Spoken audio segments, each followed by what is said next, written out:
That all of you have come out to join us today. This is an exciting day. This is an exciting time to all of the city council members that I see here, all of my executive team and all of the administration that's here, to the APS leaders, to our school board members, these great, fabulous nonprofits. I see the business community here. I see all of you. I see youth in here. This is exciting. This is what the whole village looked like. 2023 is going to be a big year here in the city of Atlanta. I am excited just thinking about what we are indeed about to embark upon. I will be challenging you this year greatly. We're going to be shooting for the moon and not just some random stars, but the payoff of all this hard work this year is going to be immeasurable. This year, 2023 is going to be the year of the youth in Atlanta. Let's go. That's right. 2023 is the year of the youth in Atlanta. And so a quick story here that I want you to never get tired of hearing, and I want you to repeat it and share it. The Maasai people of Kenya. They have an interesting way of greeting each other. They greet each other and they say, Kaserian Ungara, which means, how are the children? That's how they greet each other. They say, how are the children? And the traditional response is, all the children are well. The Maasai people were some of the world's most fearsome warriors. They are legendary. Yet above all else, children are their priority, because the Maasai understood that if the children are well, the entire village is well. To this day, they greet each other in that most common greeting of the Maasai people.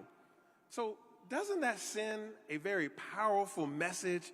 Doesn't that send a very powerful message? Imagine if that's how we start to greet each other in Atlanta. If I see you and I say, how are the children? If I see you and I say, how are the children? And our response is, all the children are well. 2 weeks ago, I spoke during Dr. King's commemorative service at Ebenezer Baptist Church, and I proclaimed then that 2023 is Atlanta's year of the youth, and we want to have everyone engaged in this endeavor. Everyone who lives here, everyone who does business here, everyone that even travels here can help support the ATL Year of the Youth. We want to highlight all of the great academic programs that are right here in Atlanta. We want to offer experiences that allow our young people to explore careers here in Atlanta. And we want to highlight all of the cultural cornerstones that make up this mosaic that we call Atlanta. Our children represent the best of who we are, and I want our city to be the most awesome place for them to grow up. So before I turn it over to my team and our partners, I want to tell you just something else. Last year, with our partners, we invested over $4 million in young people through our Summer Youth Employment Program. $4 million in just one program, and that's what we did to hire over 3,000 youth last summer, paying them an average salary of $16 an hour, 3,000 plus youth in this city. We offered internships, summer jobs across the entire city. We had apprenticeships where young people were able to be paid to learn a trade and then placed in employment thereafter. Even for the younger children, we had STEM programming and really fun camps that they received stipends for completing. Stipends. These kids want money. Y'all see them, you know they want money. So we pay them to work, we pay them for camps. We want to make sure they have a great field summer.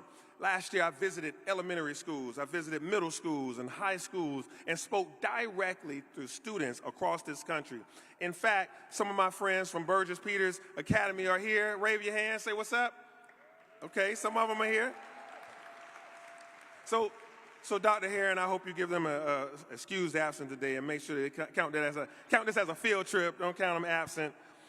Atlanta, I'm here to announce that this year we're going to be even bigger than we were last year. We want to support even more of Atlanta's young people. I have a clear vision to ensure that Atlanta is the best place in the nation to raise a child.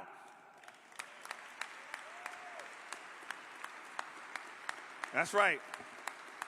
So last year I said that at 404 Day at the State of the City, last April, I said I wanted Atlanta to be the best place to raise a child. Little did I know that by the end of the year, Money Magazine would say that Atlanta is the best place to live in the nation, and that Bloomberg would say that Atlanta has more going on for it than any other city in this nation. But I was determined and sure that we couldn't say that this was the best place just yet to raise a child until we all put in on this group project.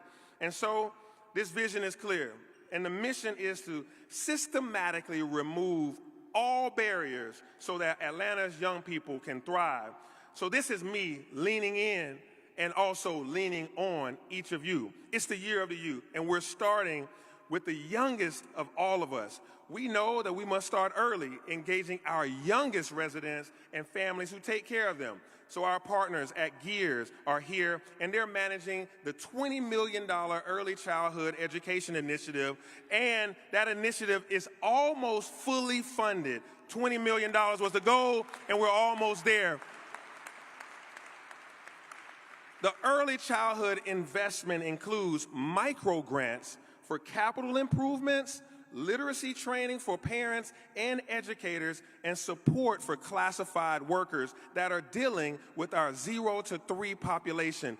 Infancy matters to this administration. We don't just start at K through 12. Infancy matters, and that's why we put resources towards that. APS is here, and you'll hear from Dr. Herring in a few moments, and she has her board members here, and a lot of her leadership team is here.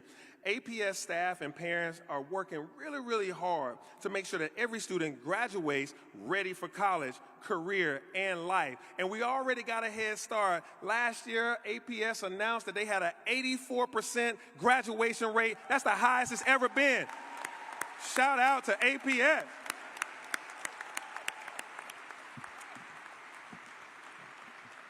I didn't teach one child, but I'm taking credit. When you start standing in this seat, you start taking credit for everything. 84% is on me and you, Dr. Herring. Thank you. John Hope Bryant is here from Operation Hope, and his team is supporting APS by expanding the Child Savings Account Program, which he'll tell you more about. It's a Child Savings Account Program that started with my predecessor, Keisha Lansbottom, and now we're upping it up even more as we go forward, and he'll tell you about that. But students can't learn if they went to bed hungry night after night after night. How do we solve for food insecurity? Well, our friends at Gooder are here, and they're partnering with us to ensure that Atlanta's children have some healthy food options. And so we want our children to be healthy. We want them, we can clap for that. We want our children to be healthy. I see Choices back there too, we work with them too.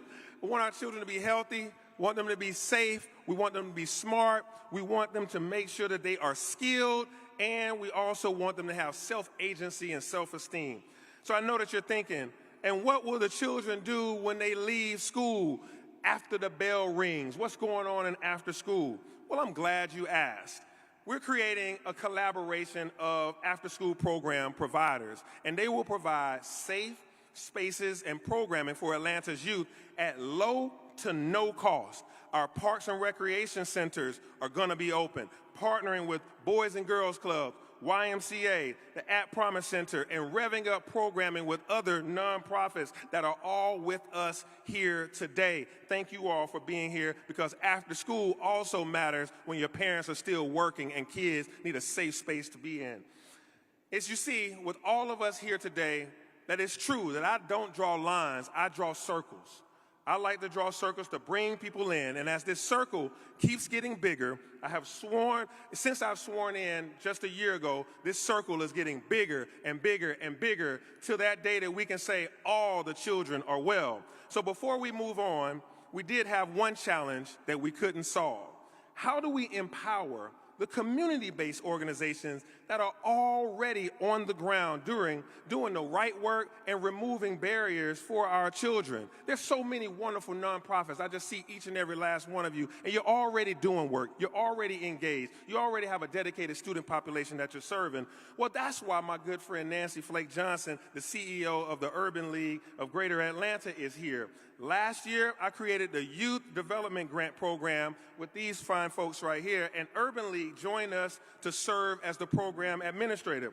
So just last week, like Thursday of last week, I personally handed Nancy Flake Johnson a check for $1 million.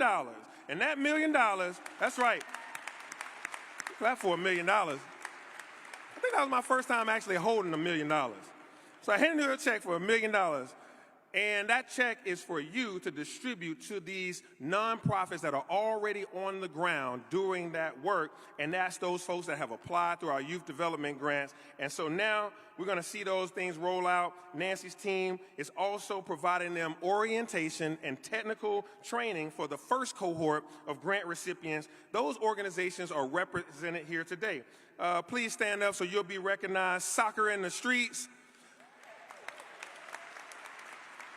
The Boyce L. Ansley School, that's a school for homeless youth. Agape Community Center, they're around here somewhere. 3D Girls Incorporated. Raising Expectations, Tanja Maria. Barack and Michelle Obama Elementary School, PTA. And the Noble Truth Project. It's somewhere around here. All right. Thank you all for being here, and you just received. So you won something. You won the grant. You're gonna get your money in a minute when Nancy cashes the $1 million check. Then she sends it over to y'all, and then you get your technical assistance. Congratulations on being the first cohort of the Youth Development Grant Program. And so Atlanta, in this Year of the Youth, we will announce Cycle 2 and then Cycle 3 grant awards in the upcoming weeks. So we just announced Cycle 1. Now we're going to get Cycle 2 and Cycle 3 are coming up very, very soon. I just gave these guys a real good lecture on getting it done, get it out the hands, get the money out your hands, get it into these people's hands. This circle keeps expanding, guys. This circle keeps expanding. I've told you a bit about my vision, and I've mentioned just a few of my partners on how will they lean in. What will you do for our young people to help make this group project a success? What will you do to make this group project a success? I want to make Atlanta the best city in the country to raise a child, and in order to make that dream happen, we need everyone working with us and working together so that we can all affirm that all the children are well, just like the Messiah people say. Now I'm going to turn this over to my team. My senior advisor, Courtney English, is the executive sponsor of the ATL Year of the Youth. Courtney, please come and take it away. Thank you.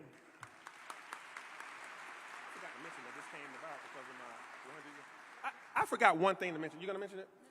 I forgot to mention that. We got Jennifer Keenan and Lisa Cunningham, and these folks were with me in the very beginning of last year in my 100-day transition team, and it's their idea, this Year of the Youth, because they were taking notes from what I was saying we wanted to do, and they said, well, we just need to make the first year, 2023, the Year of the Youth. So thank you guys for that. I don't come up with these ideas on my own. I steal a few, and I put it out. Thank you, Lisa. Thank you, Jennifer, for all your support and everybody that gave in and supported that transition team. Thank you. Let's give our mayor a round of applause, please. Good morning, everybody. How are y'all? Y'all all right? You all look fantastic. It is a pleasure and an honor to be with you all this morning. We're going to get the program. We're going to keep it going. But I'd be remiss if I didn't tell you, as a former student, teacher in APS, as a former board member and board chair in APS, that it matters when you have a mayor who wraps their arms around our children. It matters when you have a mayor who doesn't just look across the street at our school system and say, that's their problem over there, right? It matters when you have a mayor who's from Adamsville who graduated from Atlanta Public Schools. It matters when you have a mayor who attended Mays High School. I won't hold that against him. I love him to death. I went to Doug, in case you all confused. But it matters because I will also say this, that hadn't always been the case. And I'm just talking about what I'm talking about. It matters when you have a mayor that stands up and says, hey, for these young people, for all the challenges and barriers and systemic issues they face, I got that.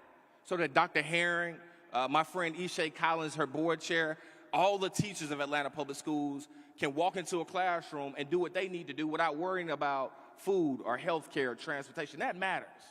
That matters. Guys, I just mentioned I was a teacher in APS, and I share this story often, and I'll try to share it as quickly as possible, but I thought I was a pretty good teacher. And I was given a lesson one day on the Inca and Aztec and thought I was doing my thing. I mean, I'm going, I got some kids engaged. I'm jumping around the classroom like a maniac, and kids are shouting out answers. And I got one kid in the back of the classroom who's going absolutely berserk. I mean, he's going berserk. And finally, I say, well, look, man, you're going to have to holler at me for a second because you are completely disrupting the classroom. And so I pulled him out of the class, and I just said, look, man, like, what's up? Like, what's really going on? At 12 years old, this young man looked at me and said, Mr. English, I like you, but whatever you're teaching in this classroom isn't going to help me feed my sister tonight. 12 years old, this young man was the head of his household. He had witnessed his father murdered. His mom had some addiction issues, and he was effectively running his household. That harsh truth struck me like a ton of bricks, because as good of a teacher as I thought I was, at least, I had no answer for the issues that he faced, because the issues that he faced existed outside of my scope of responsibility. And so what we're ultimately trying to do with the Year of the Youth is face those harsh truths in the city. Face those harsh truths that our children face every single day. Face those harsh truths and remove each and every one of those barriers, not now, but not just now, but well into the future. That's why we're here. And that's what all of you represent, because there's some truth tellers in this room. There's some hope dealers in this room. Atlanta's favorite son, Dr. Martin Luther King, said, I cannot be what I ought to be unless you are what you ought to be. Our mayor can't be what he ought to be unless we are what we ought to be. And so now is the time that we wrap our arms around those young people. We remove those barriers. We face those harsh truths. But we do it together. Because make no mistake, there's nothing wrong with this city that can't be solved by what's right with this city. And everybody in this room represents what's right with this city. So I love y'all. I look forward to working with you and partnering with you. As I bring up my friend Lisa Herring, the superintendent of APS, let's get this done. Let's love on our young people. Let's go. Thank you.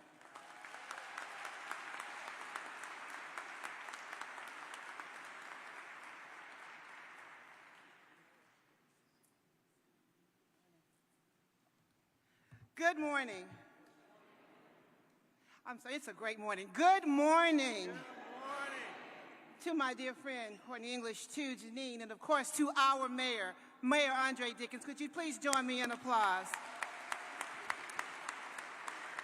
Join me in applause because as the very proud superintendent of Atlanta Public Schools, in partnership with my board chairwoman Ishay Collins, members of the Atlanta Public Schools Board of Education, if you are in the room, please raise your hand so that you too can be acknowledged. And members, I see you, Katie. I saw Cynthia as well. Want to make certain that I acknowledge you, as well as members of the Atlanta Public Schools Administration.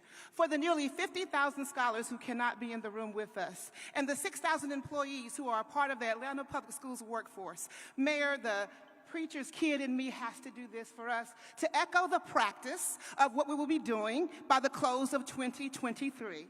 So a little call and response, if you will. I will say it, you will repeat it. I will say it again, you will repeat it, and then I'll take my last 60 seconds and push in on how we will do it. Here's what you will repeat. All the children are well. All the children are well. Again, we can do better. All the children are well. Our mayor has put us on notice in joining that notice that when we ask, how are the children, and we name that all the children are well, I'm also very clear that that requires the commitment of all of us in the room. And in this room, we sit not because we just want to embrace and circle around the Year of the Youth in 2023, but we sit because at one point in our own lives, we have been children. We sit because we have children that we must champion, protect, and in the space of Atlanta Public Schools, that we must educate. And we do not take that lightly. And Mayor Dickens, on behalf of the board, the 50,000 scholars we serve, and the 6,000 employees, we appreciate that you have named clearly that we cannot do this work alone. In the space where our partners exist, I want to name all of you, run through this room in my sneakers and give you high fives because you have moved into that gap. You have done that especially in such a way that we've needed you now more than ever. And in the space of 2023, the Year of the Youth, where the public school system considers every year the Year of the Youth, but never alone, in the space that 2023 says that as we champion all of our children as a part of the Year of the Youth, we will have partners who will commit to making certain that every school in Atlanta Public Schools has a corporate partner. We will have partners like Operation Hope who invest not just in our children, but our families, and who will change the trajectory of their lives. And I'll let you talk about that, my dear friend, John Hope Bryant. That's right. And in our 150 years of doing this work, my mayor said in the 150, don't forget it, in the 150 years of doing this work, we will shift that life trajectory for the next 150 years. For the members of the class of 2036, stay with me. The class of 2036, Mission Possible, this year's 4-year-olds, where we must always invest in them even now. We stand behind that work and every year to follow, not excluding the class of 2023 and subsequent years. And so as the very proud superintendent of Atlanta Public Schools, who ran up here with energy like no other, because as a practicing superintendent, as a mother, as a citizen of Atlanta, as a Georgia Peach, I understand more than anything else that we cannot do this work alone. And when your mayor and your city make it clear that this is the Year of the Youth, and you can see clearly how that will change everything we do, you and you, all of us are now on task and on charge to be able to say at the close of 2023 and every subsequent year, and I had you practice it, so let me close out with it on 3. 1, 2, 3. All the children.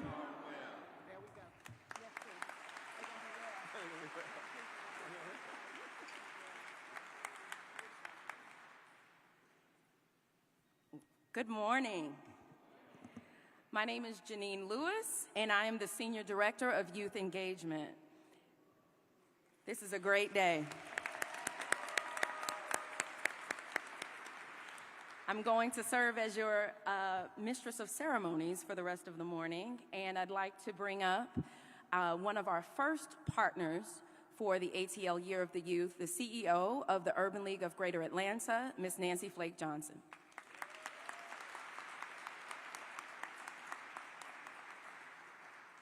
Thank you, Janine. Thank you, Mayor Dickens, Courtney, and all of you in this room. It's a good morning, and it is a joy and an honor for the Urban League to stand as a partner of the city in the launch of a rededication to youth in 2023. Because we know we can't do everything that needs to be done in 12 months, but we can make significant strides toward the goals we seek together.